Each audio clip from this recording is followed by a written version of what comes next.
Vamos a abordar tres temas. El primero va a ser la victoria de las armas nacionales. El segundo punto, la restauración de la República. Y en tercer lugar, el triunfo de la República. Pareciera que son términos sinónimos y que estamos hablando de la misma cuestión, pero como vamos a ver en adelante, son cosas bastante distintas y que tienen una significación cada una de ellas. En primer lugar, la victoria de las armas nacionales. Como recordarán ustedes, no vamos a ahondar en demasiados detalles, Francia intentó establecer un imperio en México. En primer momento llega una escuadra tripartita de España, Inglaterra y Francia. Desembarcan, se firman los tratados de la Soledad, que todos ustedes ya conocen, se violan esos tratados e inician las hostilidades. En primer término, el Ejército Nacional no se encontraba en condiciones de hacer frente a la invasión. ¿Por qué? Había una serie de dificultades interiores y acabamos nosotros de lanzar una guerra, la guerra de Reforma, y esto había complicado mucho la situación interna de México. No se había logrado pacificar muchos puntos del país. Cuando Ignacio Zaragoza habla con sus generales el día antes de enfrentar la batalla del 5 de mayo, les dice que solamente contábamos con 5.000 efectivos para hacer frente a esa primera gran batalla. ¿Por qué? Porque había en el territorio de Nayarit, por ejemplo, se habían sublevado los hombres de Lozada.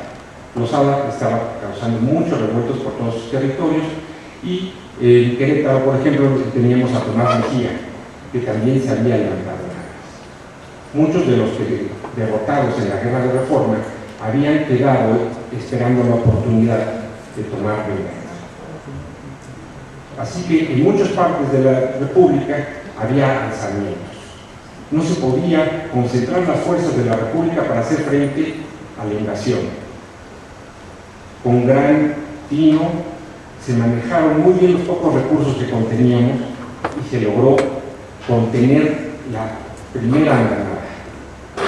La batalla del 5 de mayo, un gran triunfo cuyo gran significado y gran importancia fue precisamente esa: ganar el tiempo necesario para reorganizar lo más posible al Ejército Nacional. El Ejército Nacional contaba con pocos hombres y contaba sobre todo con muy poco provisiones de guerra. Y las que teníamos eran bastante inadecuadas para la época. Habían servido muy bien porque los conservadores tenían la misma tipo de armamentos que tenían los liberales. Entonces se compensaba en cierta medida. Pero cuando llegan los franceses con armamento moderno, con hombres mejor preparados, la diferencia ya era muy grande. ¿Qué teníamos nosotros? Nosotros teníamos fusiles, por ejemplo, fusiles de Pedernal, que se alimentaban por la boca del cañón, cuya efectividad era de 400 metros. Los franceses tenían, en cambio, otro tipo de fusiles de chispa, que tenían el cañón, una innovación para la época, era el cañón rayado. Esto le daba mayor efectividad a sus tiros y tenían una efectividad de 700 metros. Lo mismo pasaba con los cañones. Tenían un mayor número, pues sus cañones eran de mejor calidad. Eso dio como resultado que la diferencia entre los ejércitos, que pudiera ser numéricamente mayor en algunos momentos del mexicano, se viera contrarrestado con la efectividad del ejército francés. Como consecuencia, lo primero que hizo el gobierno en las primeras circunstancias del Ejército Nacional fue el replegarse, el ir cediendo terreno al enemigo, ir abandonando posiciones y adoptar una nueva estrategia de guerra. Cuando por fin cae la Ciudad de México y tiene que salir el gobierno de la República, en la ciudad de San Luis Potosí, Benito Juárez expide una circular en la cual exhorta y autoriza y esto es un detalle importante, a la formación de guerrillas y recomienda como la forma más eficaz para combatir al enemigo las guerrillas. Esto ya se había hecho en México durante mucho tiempo, sobre todo en la guerra de independencia. Como nosotros recordaremos, las guerrillas fueron lo que permitieron que no se extinguiera el movimiento de independencia. La guerra regular se tuvo que abandonar y entonces recurrir a las guerrillas, pero con una diferencia muy importante con respecto a la independencia. Aquí eran unas guerrillas articuladas. Eran articuladas porque había un mando general sobre ellas. No estaban dispersas.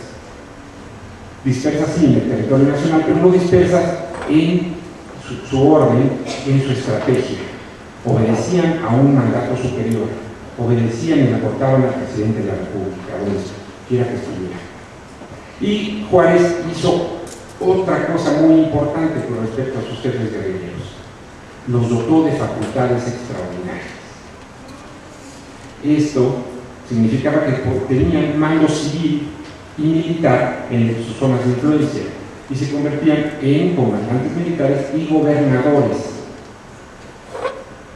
y podían disponer de la administración pública, de la hacienda y tener ciertas facultades jurisdiccionales, permitiéndoles juzgar y sobre todo aplicar la ley del 25 de enero de 1862.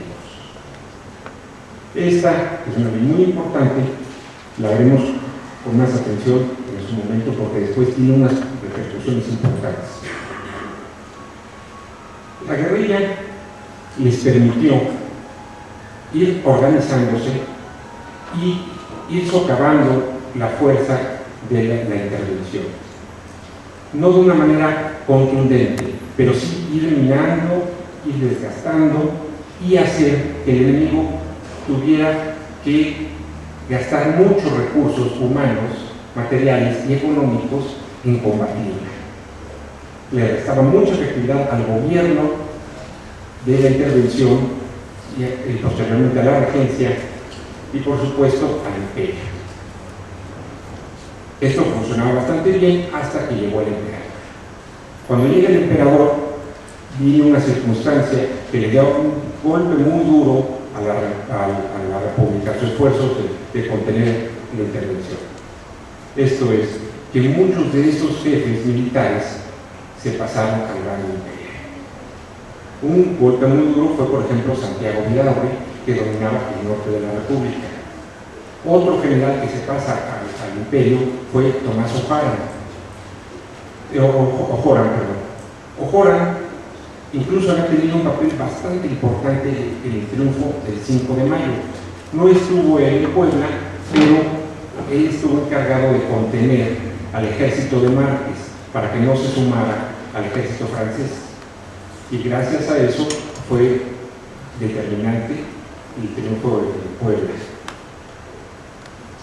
Todos estos personajes que se van sumando al imperio hacen que todo este equilibrio que se había logrado contener se pierda y empieza a retirarse todavía más a lugares más retirados la República.